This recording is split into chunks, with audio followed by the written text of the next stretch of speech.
Oi, oi, pessoal! Mais uma vez estamos aqui reunidos, mesmo que à distância, para darmos sequência aí ao nosso curso de Direito Penal 1, Mormente Teoria do Crime, e finalmente aí falando, adentrando, aprofundando o último substrato do crime que vocês tiveram a oportunidade de conhecer a primeira parte através do nosso querido monitor, Christian René, e hoje eu dou sequência exatamente ao assunto culpabilidade. Então, tratando-se desse assunto culpabilidade, o que é que nós podemos aí recapitular para depois dar sequência?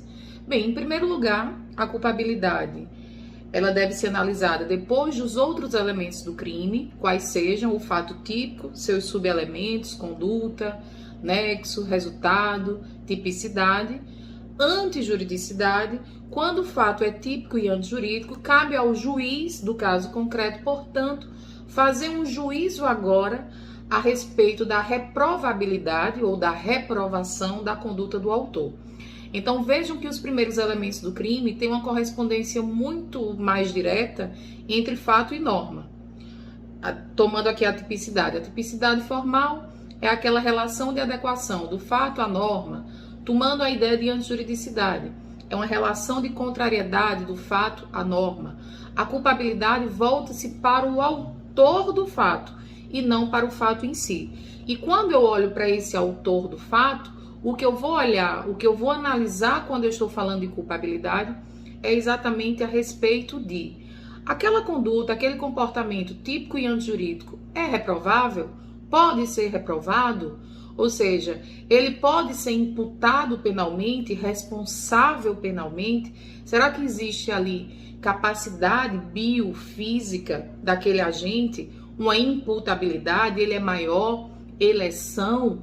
Será que ele está em condições de entender inteiramente o caráter ilícito do fato quando ele está cometendo aquela conduta?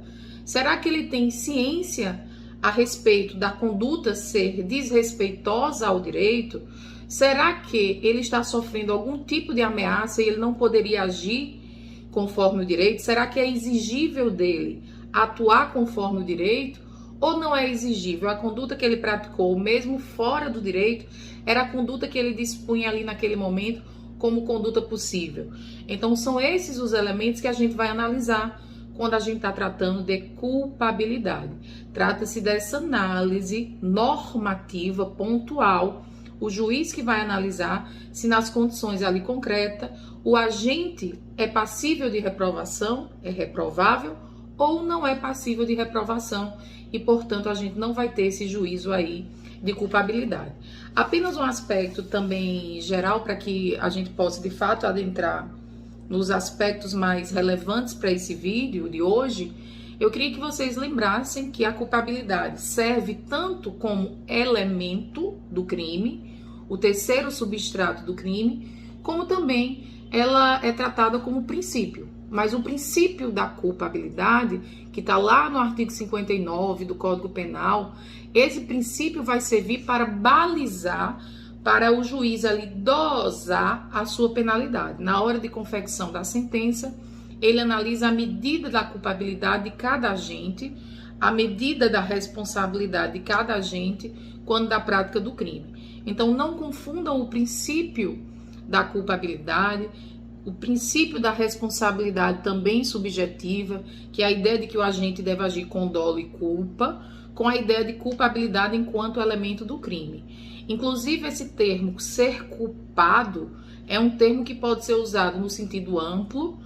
Ele agiu com dolo e com culpa, então ele pode ser culpado no sentido de responsabilizado, ou ele pode ser um termo mais estrito, atinente ao elemento normativo lá da conduta, que é a culpa estrito sensu, quando a gente não tem o conhecimento objetivo, não tem cuidado objetivo necessário ali para a prática da conduta. Então ele age sem esse cuidado devido, sem esse cuidado objetivo devido e termina por negligência, imprudência, imperícia, cometendo uma situação delitiva. Então não confundam o elemento culpabilidade, que é o último elemento do crime, com essa ideia geral de se averiguar a culpabilidade para fins de dosimetria da pena, tá bom? Como vocês estudaram possivelmente a ideia de imputabilidade versus o seu excludente versus a sua excludente, a sua dirimente, que é inimputabilidade, e estudaram aí as teorias, a teoria biopsicológica a respeito da idade do agente, da maioridade versus a menoridade. Como vocês devem ter estudado também outras situações como embriaguez, que geralmente não exclui a culpabilidade, só vai excluir em caso de acidental, caso fortuito ou força da natureza e total. Aí a gente pode ter a excludente de culpabilidade. Nos demais casos, a gente leva em conta a teoria da actio libera causa. Então, você era livre para beber, optou por beber, na hora que você pratica o crime, via de regra, você vai responder pelo crime, então não exclui ali a ideia não vai ter a ideia da perturbação da consciência inerente àquela embriaguez. Então, como vocês viram esses aspectos gerais, afora um aspecto importantíssimo que é lidar com as próprias teorias da culpabilidade, quero dizer, vocês estudaram a teoria psicológica, aquelas ideias de Belling, de List, as ideias causalistas, naturalistas, que viam uma relação psíquica na culpabilidade, mas não trazia elementos valorativos. Isso só foi acrescido com as ideias neocantistas, quando a gente teve a mudança para a teoria psicológico-normativa, e a gente teve o início do acréscimo de elementos normativos, que vão ser analisados ou valorados pontualmente pelo magistrado, e a mudança que foi feita através do finalismo de Hans Welzel, que trouxe para a gente a teoria pura da culpabilidade, ou a teoria normativa pura da culpabilidade, que nós a acolhemos na sua versão, na sua vertente limitada, tá? Porque vai existir aí uma distinçãozinha na consideração da natureza jurídica das discriminantes putativas, tá? Então, nós acolhemos a teoria normativa pura na sua vertente ali limitada. Para nós, as discriminantes putativas vão poder aí ter uma configuração diversa do que teria na teoria extremada, tá bom? Que considerava sempre todas as discriminantes como erro de proibição. Para a gente, nós temos uma distinção entre erro de tipo e erro de proibição. Então, é essa a distinção mais relevante. Então, peço que voltem ao vídeo do nosso monitor para atentar para essas distinções principais que dizem respeito exatamente a essa evolução da teoria do conhecimento, da epistemologia acerca do direito penal, especificamente aqui no conteúdo culpabilidade. A culpabilidade, sendo esse juízo de reprovação que é feito sobre a conduta do autor, traz, portanto, como elemento, primeiro, a imputabilidade. E a sua dirimente, a sua excludente, a contrário senso, a inimputabilidade. O segundo elemento da culpabilidade é a potencial consciência da ilicitude. Na verdade, essa potencial consciência da ilicitude trata-se da possibilidade que aquele agente que pratica o crime, aquele agente imputável, a gente entende que ele tem capacidade de compreender a reprovabilidade ou a reprovação da sua própria conduta. Então, quando ele tem a consciência do que o que ele faz é reprovável, a gente tem exatamente o elemento potencial consciência da ilicitude. Se a gente não tem esse elemento, essa possibilidade do agente conhecer que a conduta dele, compreender que a conduta dele tem uma reprovação, nós estamos diante do contraponto à potencial consciência da ilicitude, que é o erro de proibição. Então, assim como a inimputabilidade exclui a imputabilidade, elemento da culpabilidade, o erro de proibição vai excluir a potencial consciência da ilicitude, portanto, vai excluir também a culpabilidade. É importante que desde já vocês compreendam o que dogmaticamente é possível, o que dogmaticamente exclui o elemento do crime. Então não basta vocês imaginarem, o erro de proibição exclui a culpabilidade. Exclui, mas a partir de que elemento da culpabilidade? A partir do elemento potencial consciência da ilicitude. Outro detalhe aqui, para que vocês tenham em mente, é que não se exige necessariamente um conhecimento da lei.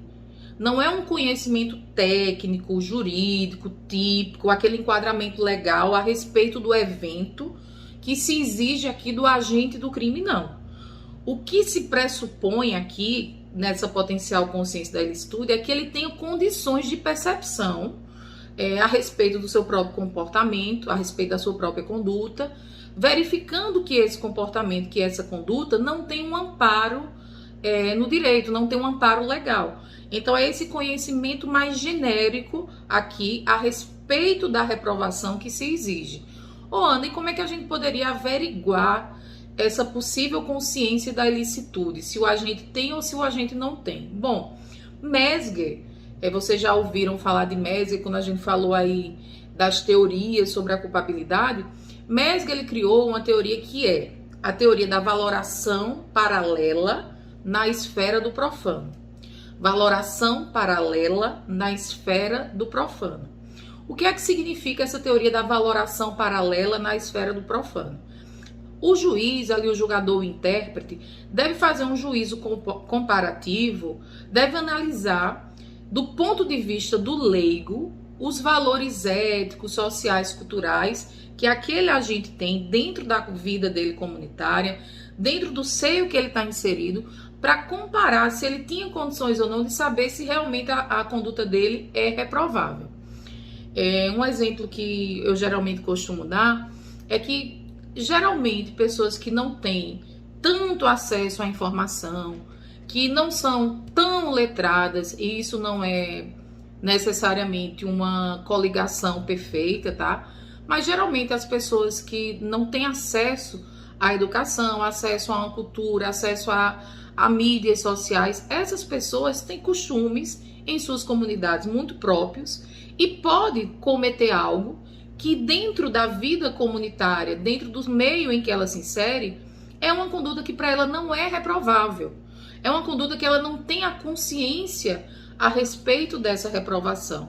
Vou dar um exemplo aqui de laboratório, a gente cogitando aqui, mas imagine uma senhorinha que mora lá numa comunidade isolada, interiorana, de algum estado desse imenso país, e que vizinho ao seu terreno tem um outro terreno, e ela colhe ali plantas, ervas, e usa aquelas ervas para alguns fins, chás, medicamentos, alimentação, e ela não sabe que retirar ali daquela floresta, por exemplo, é um crime contra a flora, é um crime ambiental, e ela pode estar cometendo ali uma situação que ela nem sequer tem consciência da reprovação do seu ato. Então ela não teria a potencial consciência da ilicitude, ou potencial conhecimento da ilicitude, e ela poderia então estar de fato agindo em erro de proibição. Então é essa valoração na esfera do paralelo que do leigo, perdão, que o juiz vai realizar.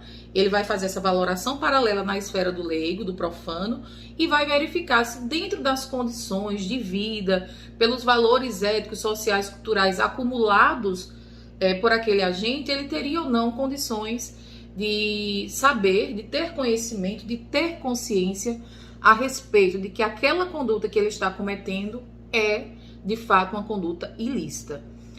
Não tendo essa consciência, a gente está diante do erro de proibição. Tendo a consciência, a gente tem o elemento potencial consciência da ilicitude e a gente pode passar aí a uma análise depois do último elemento da culpabilidade, e se ele se preencher, o autor vai ser considerado culpável, tá? A respeito especificamente da dirimente, causa de exclusão da culpabilidade, que nós estamos lidando aqui, que é o erro de proibição, esse, como eu falei, ocorre exatamente quando há ausência daquela potencial consciência da ilicitude do fato. Quando não há, de fato, essa ciência a respeito da ilicitude. É uma dirimente, pessoal, legal, vem prevista no artigo 21 do Código Penal, que diz o seguinte: o desconhecimento da lei é inexcusável. O erro sobre a ilicitude do fato, se inevitável, isenta de pena. Então, o erro, quando inevitável, ou seja, quando excusável, ele isenta de pena, eliminando aquela consciência da ilicitude. Portanto, a gente está diante aqui, propriamente, nessa primeira parte aqui do artigo 21, o erro sobre a ilicitude do fato, se inevitável, isenta de pena, estamos diante, nesta parte aqui, do erro de proibição que vai de fato, excluir a potencial consciência da ilicitude, a culpabilidade. Agora o legislador ele continua. Ele não quis assimilar o erro inevitável ao erro evitável. E ele diz: se o erro é evitável, poderá diminuir a pena em 1/6 a 1/3, de 1/6 a 1/3. Então, vamos perceber aqui, primeiro vamos fazer uma distinção. Diante do erro inevitável, que aí pode ser chamado também de desculpável, de excusável ou de invencível. Então, inevitável, invencível, desculpável, excusável, o agente tem de fato a exclusão, a isenção de pena e a exclusão da culpabilidade. É o erro de proibição propriamente dito, no sentido de excluir a culpabilidade.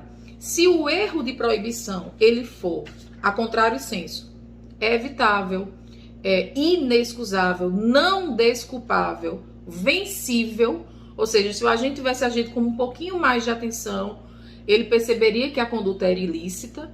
Esse agente ele vai receber uma punição, mas uma punição com a causa de diminuição de pena de 1/6 a 1/3 de redução.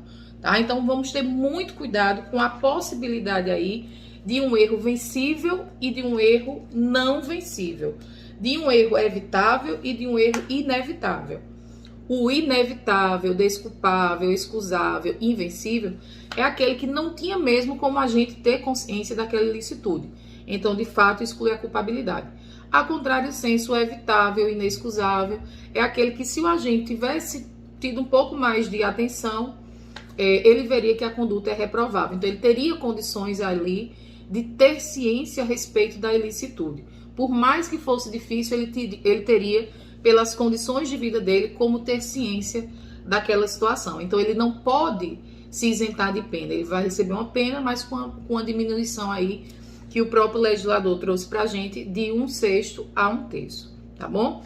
Agora eu quero falar aqui um pouquinho a respeito desse início do artigo 21. O desconhecimento da lei é inexcusável.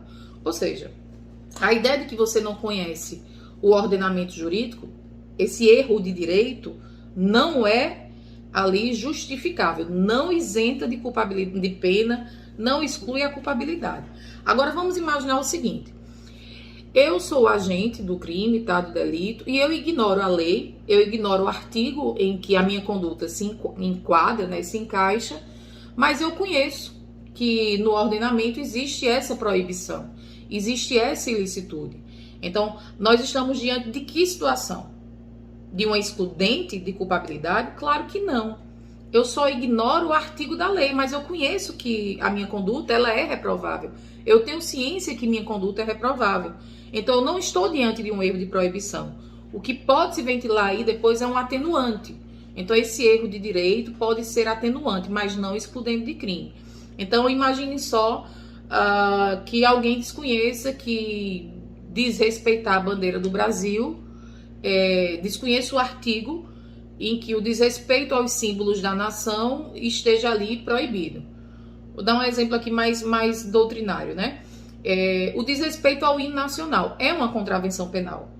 Você não conhece o artigo em que se enquadra, mas você começa a achincalhar, a desmerecer, a tirar ondinha, né, com aquele hino nacional. Então, esse modo de achincalhar, você não sabe onde se enquadra, mas você sabe que é reprovável. Então, você continua respondendo pela infração, tá? Não tem aí que se falar em excludente de culpabilidade pelo erro de proibição. Você pode, repito, ventilar uma atenuação da pena, um atenuante lá do artigo 65 do Código Penal, tá bom? Agora imagine uma outra situação. O agente, ele conhece a lei. Ele tem conhecimento a respeito da lei, mas o que ele vai ignorar agora é a reprovação. Como é que isso ocorre, Ana? Vai haver ou não erro de proibição? Imagine que alguém, todos nós, desde Caim, quando matou Abel, Caim e Abel, e desde os princípios cristãos, para quem for cristão, sabemos que matar é homicídio. Então, você tem conhecimento que matar é crime de homicídio previsto lá no artigo 121. Matar alguém, pena de 6 a 20 anos. Você tem o conhecimento disso. mas você não tem conhecimento de determinada situação pontual ser reprovável. Então, por exemplo, você não tem consciência de que ajudando um seu amigo a morrer, que já está em estado terminal, que está pedindo ajuda para não mais permanecer naquele estado vegetativo, então pede para você praticar a conduta da eutanásia. Você não imagina que no nosso ordenamento a eutanásia ainda é punível, mesmo que com diminuição de pena, se houver um relevante valor moral, se você pratica com esse sentimento pessoal de ajudar um terceiro, você pode ter uma diminuição de pena prevista no parágrafo 1º do próprio artigo 121. Então veja, você conhece a lei genericamente, a ideia de matar ser crime, mas você não entende que pontualmente naquela sua situação vai ser uma situação reprovável. Você acha, inclusive, que está tendo um sentimento de nobre aí, de reconhecida nobreza, exatamente nesse valor moral de auxiliar o seu amigo que está sofrendo, que externou ali como, digamos, um testamento vital, ali uma vontade de não mais continuar vivendo em estado vegetativo. Digamos que ele está alegando ali o direito de morrer, na visão dele, dignamente. Então, essa ideia de alguém conhecer a lei e ignorar a reprovação não gera erro de proibição. O agente vai continuar respondendo. Agora, ele pode ter aí, a depender do caso, uma diminuição de pena, como no caso aqui no Brasil da eutanásia, tá bom? E uma última situação para a gente fazer essa vinculação entre erro de direito, ignorar a lei e ignorar a ilicitude. Imaginemos o seguinte: o agente ele ignora tanto a lei, de fato ele está em erro de direito, ele nem pensa nos dispositivos legais, e ele está também em desconhecimento a respeito da ilicitude, a respeito da reprovação. O que é que a gente vai ter aí? Tem um erro de direito, e se ele não tem consciência da reprovação, há também um erro de proibição. Aí a gente tem que verificar no caso concreto se vai ser um erro de proibição inevitável, aquele que você não poderia evitar, o excusável, que isenta de pena totalmente, e o agente está de fato sem a consciência da ilicitude, ou se esse erro de proibição é evitável. Se for evitável, pode ter aquela diminuiçãozinha de pena que a gente falou, de 1/6 a 1/3. Então, o juiz vai verificar se é evitável ou não. É um exemplo que a doutrina sempre traz e que é interessante, que muita gente se choca: fabricar açúcar em casa. Vamos supor que você está com um espírito de alquimista, um espírito de um químico, e você fabrica açúcar em casa. Açúcar, doce, açúcar faz bem por uma parte, faz mal por outra, né? Mas, digamos assim, que mal tem no açúcar a priori? Poderíamos pensar em termos de crime. Não em termos de calorias, não em termos de saúde, mas em termos de conduta. Fabricar açúcar em casa, será que é uma conduta e uma infração dentro do nosso ordenamento? Muitos de vocês talvez não soubessem, então vocês de fato poderiam ali alegar a ausência de ilicitude, mas na verdade existe um decreto, o decreto 16 de 66, que traz lá no artigo 1º que essa fabricação caseira do açúcar, ela é uma infração.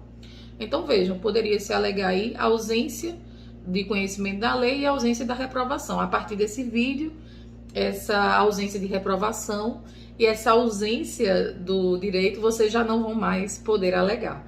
Mas uma terceira pessoa que não tenha esse conhecimento poderia de fato se valer desse erro de proibição. Se inevitável, isenta de pena, exclui a potencial consciência da licitude e exclui a culpabilidade. Se é evitável, não isenta de pena, não exclui a culpabilidade, mas gera uma causa de diminuição de 1/6 a 1/3, tá bom? Para a gente finalizar sobre erro de proibição, é importante que vocês levem em consideração uma classificação doutrinária que traz o erro de proibição direto, que seria o equívoco em relação ao conteúdo da norma, há uma ignorância do tipo, ou não se conhece inteiramente o conteúdo que vem na norma, e o erro de proibição indireto, que na verdade é uma discriminante putativa. Então, a gente acredita que a conduta é típica, mas fantasia a existência da norma permissiva, uma justificante. Então, vamos para os exemplos para a gente consolidar essa ideia de erro de proibição direto e do erro de proibição indireto. Imaginem só que vocês receberam um colega de intercâmbio um amigão, gente boa, que veio lá da Holanda. E na Holanda nós sabemos que há a regulamentação do uso, da venda da cannabis, da maconha. Então esse seu colega chegou aqui e inclusive conseguiu, não sei como, conseguiu trazer algum tipo de cigarro eletrônico contendo ali um líquido canabidiol, né, derivado da cannabis, sem nenhuma autorização do judiciário. Entrou normalmente, passou, não imaginemos como, agora não vem ao caso, mas ele estava consumindo aqui maconha no território paraibano, no Brasil. E agora? Era costume dele utilizar a maconha lá. Pela cabeça dele, pela vivência dele, pela experiência de ir na Europa, alguns locais, e via de regra já ter a permissão para o uso da cannabis, ele imaginou que o Brasil, o país do carnaval, o país em que todo mundo é feliz, também fosse permitido esse consumo e compra e uso dessa cannabis, dessa maconha. E agora, o que é que a gente pode aí imaginar? Veja, ele se equivocou quanto ao conteúdo da norma. Ele sabe que existe até criminalizações de drogas, mas ele naquele momento ali, ele não tinha um conhecimento inteiramente do conteúdo no Brasil. Então, pela vivência dele, o juiz deve analisar pela vivência dele, pelo costume dele, aquilo era natural. Então, ele vai ter ali, nós vamos estar ali diante de um erro de proibição direto. Agora, o evitável e inevitável fica a cargo propriamente da análise a respeito da teoria da valoração na esfera do profano, que o juiz deve fazer. Mas vamos considerar aqui que ele, de fato, pela vivência dele, viveu na Holanda sempre, era costume lá, era lícito lá, e ele incorporou esse hábito e aqui não se preparou para essa reprovação.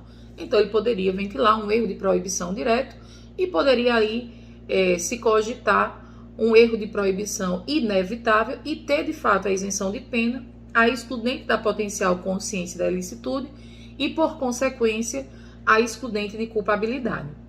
Já um exemplo aí para a gente ventilar o erro de proibição indireto ou discriminante putativa, quando ele sabe que a conduta é típica, mas pensa que está abarcado por uma justificante, é o caso exatamente das discriminantes putativas que nós já falamos aqui em outros vídeos. Então, eu sei que atirar é crime, mas eu penso que estou atirando contra um ladrão. Então, eu penso que estou em legítima defesa. Eu penso que estou protegida por uma justificante, por uma norma permissiva. Então, isso é o que a doutrina chama de erro de proibição indireto. Então, a discriminante putativa, quando a gente tem ali a ciência sobre a tipicidade, mas fantasia sobre a existência de uma norma, pode cair aqui exatamente no erro de proibição indireto, tá bom? O outro elemento, além da imputabilidade, além da potencial consciência da ilicitude, o outro elemento e o elemento final da culpabilidade é o elemento chamado exigibilidade de conduta diversa. O que seria essa exigibilidade de conduta diversa? Bem, uma definição aí para essa exigibilidade de conduta diversa é o seguinte: a exigibilidade de conduta conforme o direito ou diversa pode ser definida exatamente como a possibilidade que o autor tem de agir conforme os ditames do nosso ordenamento. Então, era naquela situação pontual exigível que Ana seguisse as normas do direito. Se era exigível que Ana agisse conforme o direito, Ana é culpável.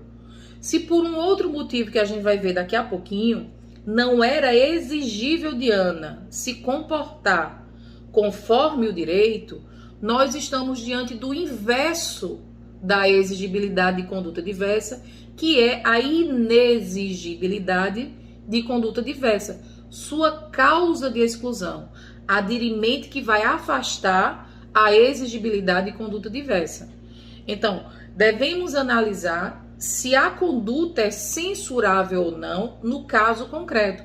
Se a pessoa deveria agir conforme o direito, é censurável.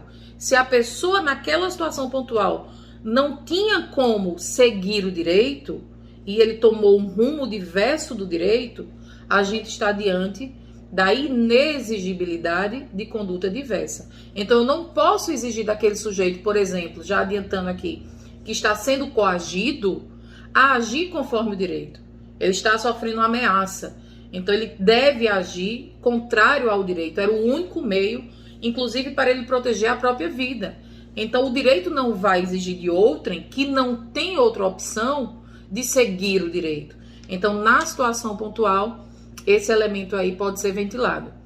Tem um caso bem famoso no tribunal alemão do cavalo sem rédeas, que foi o que deu ensejo, que deu surgimento a esse elemento, exigibilidade e inexigibilidade de conduta diversa. Um cocheiro, um condutor, teve que seguir a ordem do seu superior hierárquico, mesmo avisando a esse superior hierárquico que o cavalo ele não era domável, que era um cavalo arredio, um cavalo perigoso. E ele teve que fazer um deslocamento naquela, vou chamar charrete, carruagem, né? Teve que fazer um deslocamento usando aquele cavalo. E quando do deslocamento, aquele cavalo, de fato, ele não domado, ele se desvencilhou do controle do condutor e terminou causando um acidente. E aí, de quem é a culpa? Do cocheiro? Do superior hierárquico? Era exigido daquele cocheiro, daquele condutor que precisava do emprego, que sofreu ali uma ameaça do próprio superior, que obedeceu a ordem daquele superior, não agir, não conduzir aquele cavalo ou arriscar-se a conduzi-lo. Então, a partir dessa discussão, o tribunal alemão chegou à conclusão que não era exigível daquele condutor seguir o direito e não, por exemplo, transportar aquela carga exigida pelo seu chefe. E criou-se aí o elemento da inexigibilidade de conduta diversa, tá? Então, é imprescindível que para análise da exigibilidade dessa conduta, sejam vistos ali nos preceitos legais, se é necessário ou não, naquelas circunstâncias do momento do fato típico, levar em conta as condições legais ou as condições em que o agente estava submetido, fisicamente, psicologicamente, porque ele pode estar sendo submetido a uma obediência hierárquica, pode estar sendo submetido a uma coação. Então, esses fatores, essas circunstâncias normativas podem afastar a ideia de tornar exigível daquele agente seguir o direito, tá bom? Então, exatamente essa análise, vou colocar entre aspas, sobre a normalidade da situação, das circunstâncias, que deve ser ponderada.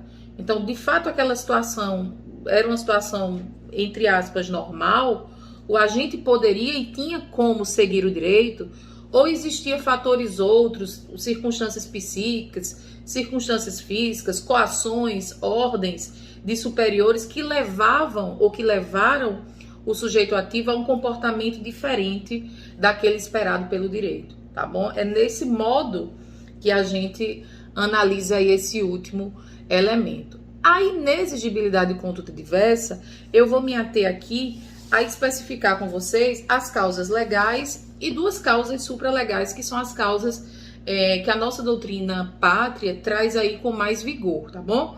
Então, nós temos como causas legais, porque expressas em lei, de inexigibilidade, ou seja, quando o agente, apesar de ter agido, não era exigível dele agir conforme o direito, então ele pode receber essa excludente de culpabilidade e inexigibilidade. Vou trazer aqui exatamente os casos que eu perfunctoriamente, né, superficialmente, acabei de mencionar. A coação moral irresistível, que na verdade nada mais é do que uma ameaça, uma promessa de realizar um mal grave a outrem, por isso a ideia de coação moral, não é a coação física que a gente viu lá como excludente de conduta, que é quando o coator atua com uma força física sobre o coagido. Aqui o coator, quem está coagindo, atua com uma violência moral, psicológica, um temor no oprimido, no coagido, no coato, e esse coato termina também se tornando um instrumento, mas instrumento a partir de um mal grave ameaçado, a partir de um temor grave realizável, infringido ali, colocado perante esse coagido. Então o coagido termina sucumbindo ao temor, não tendo como controlar aquele medo e termina agindo. Nessa situação, qual seria a regra, né? A regra seria que só quem é punível é o autor da coação. É a pessoa que está ali infringindo, que está colocando o mal. cabendo inclusive, ressalta aqui, a possibilidade de tortura.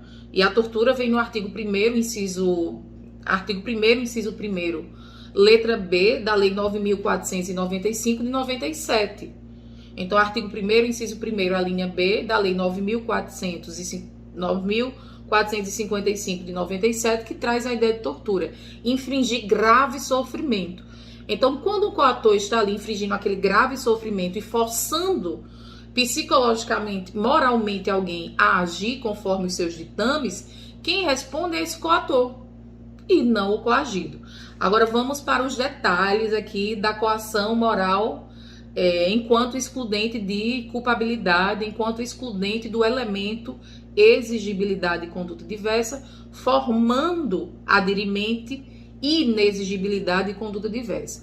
É necessário que essa coação, pessoal, seja irresistível. Então tem aquela mesma ideiazinha do erro de proibição. Evitável é evitável. Aqui a gente tem a ideia de coação moral irresistível e coação moral resistível. Irresistível é aquela que você não tem como agir de outro modo. Você está dominado pelo medo, e é um medo real ali, possível de ser concretizado em termos não só de promessa, mas em termos de efetivação daquela promessa. Então, quando você está diante dessa força moral irresistível, o artigo 22, primeira parte do Código Penal, diz exatamente que só quem é punido, só quem recebe pena, é o coator, é quem está coagindo. O coagido, inclusive, se ele está ali na situação de coagido efetivamente, ele não responde por nada.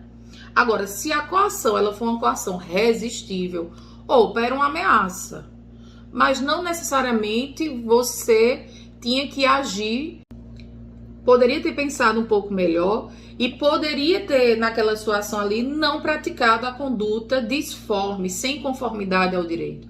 Então, quando é resistível, o coagido permanece ali sendo punível, mas ele pode ali ventilar na defesa dele uma atenuação, que vocês vão ver mais à frente, mas está lá no artigo 65, inciso 3º, na primeira parte, que fala exatamente dessa ideia de você sofrer uma coação moral resistível. Claro que o coator continua respondendo pelo delito, né, normalmente, e o coagido na coação moral irresistível não tem a excludente de culpabilidade, mas tem aí uma possibilidade de atenuação. Então não esqueçam também dessa diferença primordial entre coação moral irresistível e resistível.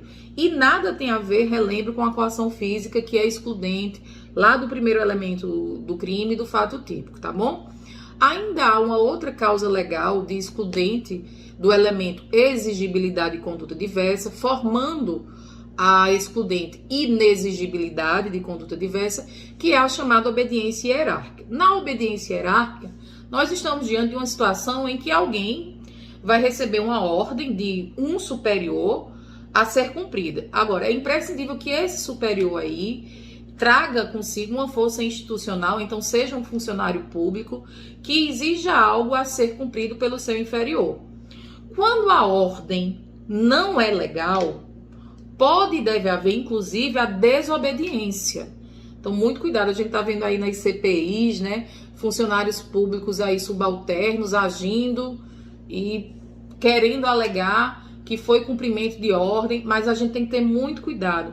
Nós que temos a função pública de serventia aos cidadãos, nós, quando recebemos uma ordem de um superior, é importante que a gente averigue se essa ordem é legal ou se não é legal. Não sendo legal, a gente não é obrigado a cumprir e podemos até denunciar, não devemos cumprir, devemos denunciar aquela ordem ilegal, sob pena de, se a gente cumpre aquela ordem que não é legal, que é ilegal, de respondermos juntamente com o superior a respeito daquele ato praticado. Agora, temos que ter atenção diante de ordens ilegais. Existem ordens ilegais que são dadas por superior, que podem ter aparência de legalidade, que não manifestamente demonstram que são ilegais. E aí é nesse aspecto aqui que o legislador foi bastante atento, e lá no artigo 22 do Código Penal, na segunda parte, a gente tem exatamente a ideia da obediência hierárquica, tá? Eu vou ler no todo para a gente recapitular um pouco da coação moral irresistível e a gente dá aqui continuidade exatamente à obediência hierárquica. Artigo 22.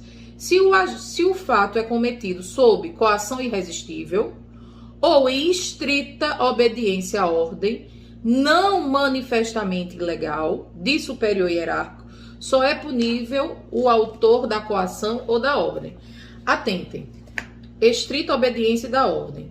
Alguém me mandou praticar determinada conduta que é crime. Eu pratiquei. Enquanto inferior hierárquico, meu chefe superior me exigiu a prática daquela conduta que é criminosa. Vejam só. Se é aparentemente ilegal e eu faço, ambos respondemos. Agora, se a ordem não era aparentemente, manifestamente legal, tinha uma aparência de legalidade e eu me equivoco e atuo por obediência ao meu superior, aí sim estamos no caso de ventilar essa excludente, essa dirimente, essa inexigibilidade de conduta diversa. Não era exigível de mim agir conforme o direito, porque a ordem era praticamente com aparências de legal. Então eu agi cumprindo ordens. E eu não sabia, não tinha como saber ali, de fato, que aquela ordem era manifestamente ilegal. Então, muito cuidado com a ideia do manifestamente ilegal. Sendo manifestamente ilegal, não temos como ventilar aqui a excludente de culpabilidade. Sendo manifestamente ilegal, também não. Agora, quando a gente tem uma aparência de legalidade, quando a ordem ela é ilegal, mas ela não é manifestamente legal, ela não é declaradamente ilegal, não é claramente ilegal, e eu obedeço estritamente aquela ordem, não claramente ilegal, não manifestamente ilegal, eu posso aí me valer da ideia de excludente de culpabilidade, obediência hierárquica, como causa de inexigibilidade de conduta diversa, dirimente que exclui a culpabilidade. Se a ordem, como eu falei, for legítima, não for ilegal, as pessoas, os funcionários estão em estrito cumprimento do dever legal. Só para a gente fazer uma ponte com as excludentes de ilicitude que nós vimos em outros vídeos. Se a ordem for manifestamente legal, para fechar aqui, o superior responde pelo crime, o subordinado ele vai ser punido quando a ordem era manifestamente ilegal, mas ele pode ainda se valer da atenuante que eu falei para vocês, que também tem lá no artigo 65, a inciso 3º, a linha C do Código Penal, para ter uma diminuição de pena na segunda fase de dosimetria da pena pelo juiz. Então, manifestamente ilegal, responde o superior e o inferior pode se valer da atenuante. Manifestamente legítima, estrito cumprimento do dever legal. Não manifestamente ilegal, o inferior pode ventilar a obediência hierárquica e excluir a culpabilidade, tá bom? Afora essas causas que eu mencionei legais, que estão aqui no artigo 22, que vão excluir o elemento exigibilidade de conduta diversa, eu queria encerrar aqui o nosso vídeo a respeito de culpabilidade com algumas dirimentes, na verdade são apenas duas, que a doutrina classifica como dirimentes ou causas de exclusão da culpabilidade supralegais. Não são previstas em lei, mas já houve julgados, já há discussão doutrinária favorável à existência dessas duas dirimentes supralegais. A primeira é chamada de cláusula de consciência. Então vamos imaginar, cláusula de consciência. Geralmente, quem defende essa cláusula de consciência termina se amparando a partir do próprio direito fundamental, do próprio artigo 5º, lá no inciso 6º, da nossa Constituição Cidadã de 88, quando traz nesse artigo 5º, inciso 6º, o direito à liberdade de crença e à liberdade de consciência. Então, existiram algumas controvérsias, vocês já devem ter ouvido falar, a respeito de pessoas que são de uma religião chamada Testemunho de Jeová e que nessa religião, por questões de crença religiosa, as pessoas não podem realizar transfusões de sangue, né, sanguíneas.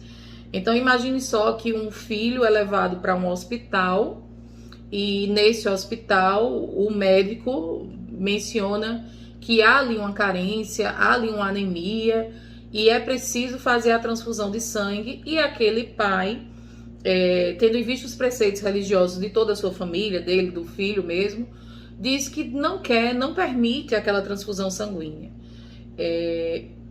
Vamos supor que o menino, o filho, tem uma complicação, e como é que fica a responsabilidade daquele pai?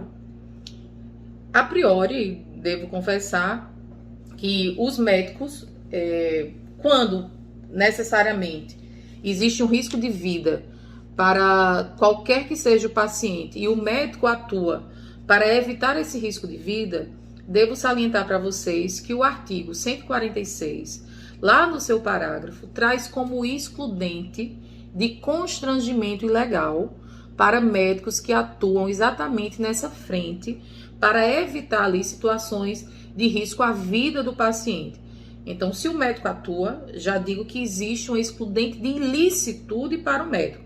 Então, ele não estaria aí praticando nenhum tipo de conduta em termos de direito penal. Muito pelo contrário, ele tem um dispositivo que o permite dar o sangue naquele momento, se foi o último recurso para que o paciente se salvasse, ele tem essa excludente para lhe proteger. O pai da criança poderia alegar, caso o Ministério Público o quisesse responsabilizar, se o menino teve uma complicação porque não recebeu a transfusão no momento, porque o pai não permitiu, etc. Ele poderia alegar essa ideia de cláusula de consciência, um adirimento supralegal, e alegar que conforme a religião dele, aquela situação ali não é uma situação de acordo com os preceitos religiosos que ele segue, tá bom? Uma outra situação, para a gente finalizar, é exatamente a desobediência civil. A desobediência civil, pessoal, retrata, na verdade, casos de, por assim dizer, insubordinação.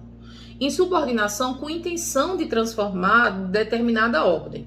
Então, há uma demonstração nessa desobediência civil de pessoas que estão ali contestando dada injustiça.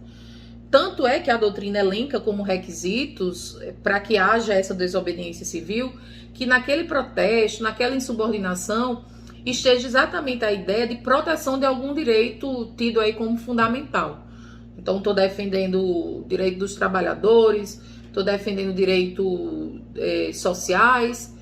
E o outro requisito seria que na hora dessa insubordinação, desse protesto, dessa ideia, isso não gere um dano relevante a terceiros. Então, defesa de direitos fundamentais e não gere dano a terceiros. Exatamente os exemplos comuns são alguns protestos que podem colocar pneus em vias públicas e fechar uma BR.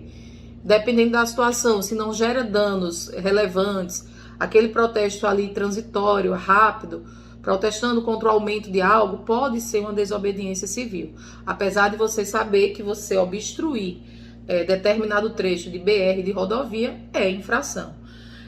Situações também que podem se encaixar aqui são situações em que populares, pessoas que não têm moradia, invadem, ocupam alguns prédios públicos e passam ali a habitar, exatamente como protesto à ausência de uma moradia digna, devida, para ter aí a sua experiência nesse plano aqui terrestre. Então, poderiam se encaixar aí na desobediência civil.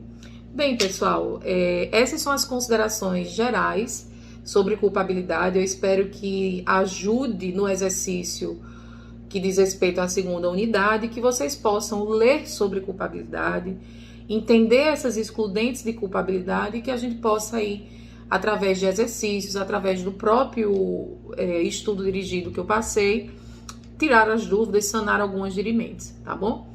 Então, agradeço a presença de vocês e espero vocês no vídeo final do nosso semestre, que tratará de concurso de agentes. Então, até o próximo vídeo e bons estudos aí para vocês.